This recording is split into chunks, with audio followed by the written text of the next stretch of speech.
Shalom Bapak Ibu semua, kali ini kita akan membahas tentang Yehezkiel 23. Salah satu pasal atau ayat yang paling populer di kalangan para teolog maling atau pemulung, yang dengan ini mereka mengatakan bahwa Alkitab itu adalah kitab porno selain daripada kitab Kidung Agung. Nah, saya sudah pernah membahas Bapak Ibu kalau para teolog maling itu menganggap bahwa nabi junjungan mereka ada di dalam Alkitab yang diambil dari bentuk kata baku Mahmad.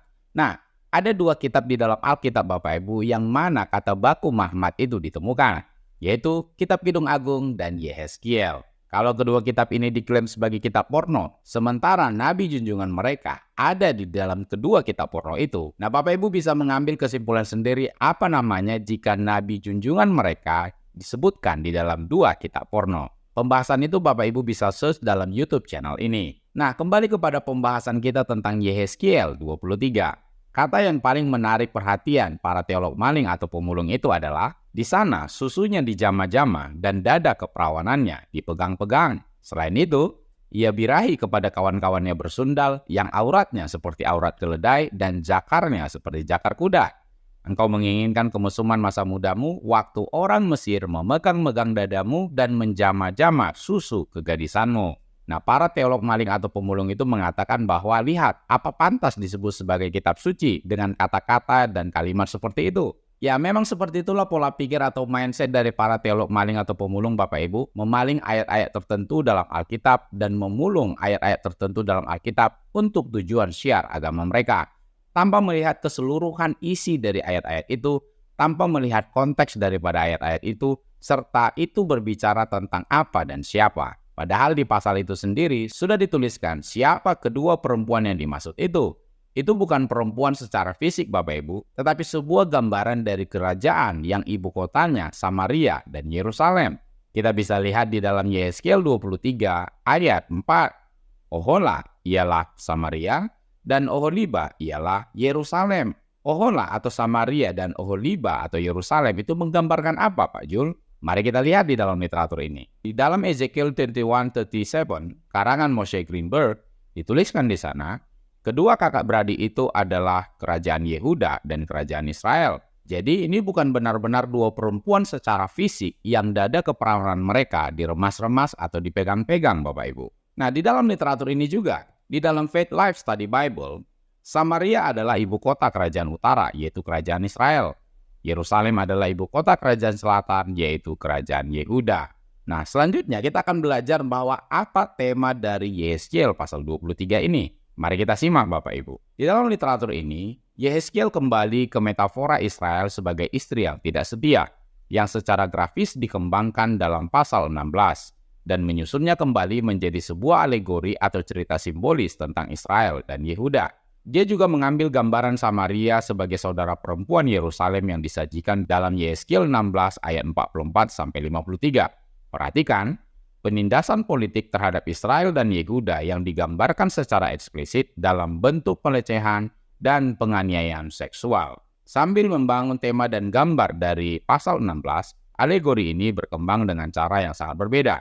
Ini bukan bicara tentang masa bayi atau adopsi, yang kalau kita baca di dalam Yehezkiel 16 ayat 1-6, cerita ini dimulai dengan saudara perempuan yang masih muda, namun sudah berkembang secara seksual di Mesir, di dalam Yehezkiel 16 ayat 7-8. Nah, Nabi Yehezkiel menggambarkan pengalaman sang kakak sebelum memberikan penjelasan singkat tentang nafsu birahi sang adik, dan banyaknya pasangan seksual mereka.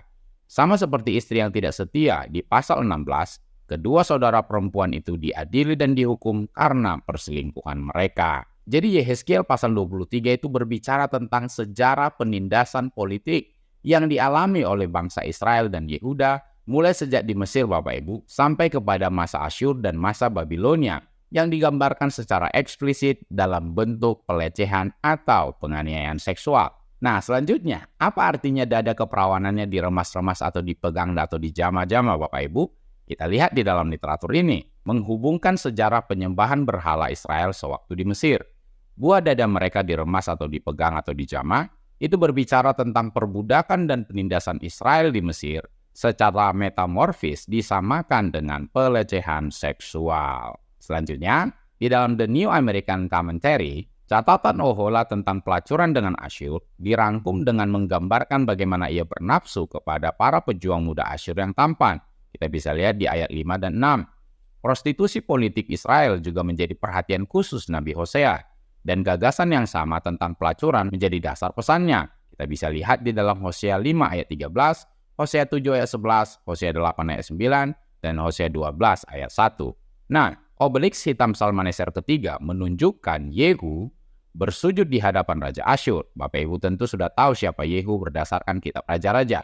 Catatan ini diperkirakan ada tahun 840 sebelum Masehi, dekat dengan masa awal pemerintahan Yehu. Aliansi politik dan fiksasi terhadap Asyur juga meluas karena ibadah. Bentuk-bentuk penyembahan berhala di Asyur diadopsi ke dalam ibadah orang Ibrani sebagai bentuk modifikasi dari penyembahan berhala yang dipelajari di Mesir di ayat 7 dan 8.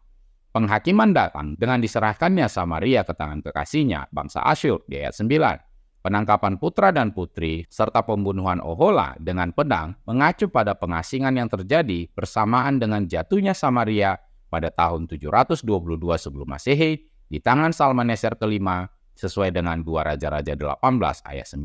Bangsa Asyur menelanjangi dia, mengambil anak laki-laki dan perempuan, dan dia menjadi buah bibir, itu sebagai hukuman sesuai dengan ayat 10. Sebagian tanah mereka benar-benar gundul ketika bangsa Asyur menebang semua kayu dan merampas banyak sumber daya alam. Jadi kita sudah tahu Bapak Ibu, Yehezkiel 23 itu berbicara tentang sejarah penindasan politik yang dialami oleh bangsa Israel dan Yehuda mulai sejak di Mesir sampai pada masa Babilonia, dan itu digambarkan secara eksplisit dalam bentuk pelecehan dan penganiayaan seksual. Samaria yang menggambarkan kerajaan utara Israel akhirnya dibuang oleh bangsa Asyur. Begitu juga dengan Yerusalem kalau kita baca di ayat-ayat berikutnya yang menggambarkan kerajaan selatan atau kerajaan Yehuda akhirnya dibuang oleh bangsa Babel. Dada keperawanannya yang diremas atau dipegang sewaktu di Mesir bukanlah menggambarkan ada gadis yang dadanya secara fisik diremas atau dipegang Bapak Ibu, tetapi menggambarkan perbudakan politik yang dialami oleh bangsa Israel dan Yehuda di Mesir. Persundalan Ohola dan Oholiba di Mesir menggambarkan bagaimana bangsa Israel sewaktu di Mesir menyembah berhala. Nabi Yehezkiel juga menggambarkan penundukan diri bangsa Israel dan Yehuda kepada bangsa yang menguasai mereka, merupakan penundukan diri mereka kepada dewa-dewa yang disembah oleh bangsa yang menguasai mereka. Dan kita tahu sendiri Bapak Ibu, penyembahan berhala di dalam Alkitab selalu dihubungkan dengan persundalan atau percabulan secara rohani atau perzinahan secara rohani. Jadi, kalau ada teolog maling atau pemulung yang menyinggung ayat-ayat dada keperawanan yang dijama-jama atau diremas-remas seperti yang disebutkan di dalam Yehezkiel pasal 23, maka video ini bisa membantu Bapak Ibu semua. Demikian yang bisa saya sampaikan Bapak Ibu. Semoga menjadi berkat dan menambah pengetahuan dan wawasan kita semua. Jika Anda terberkati dengan konten-konten edukasi dalam channel ini, mari dukung terus channel ini Bapak Ibu, supaya tetap eksis dan mengedukasi banyak orang. Channel tidak biasa, channel edukasi Kristen dan Murtadin, bagi kemuliaan Kristus di Indonesia maupun di bangsa-bangsa. Jangan benarkan yang biasa, tapi biasakanlah yang benar. Tuhan Yesus memberkati.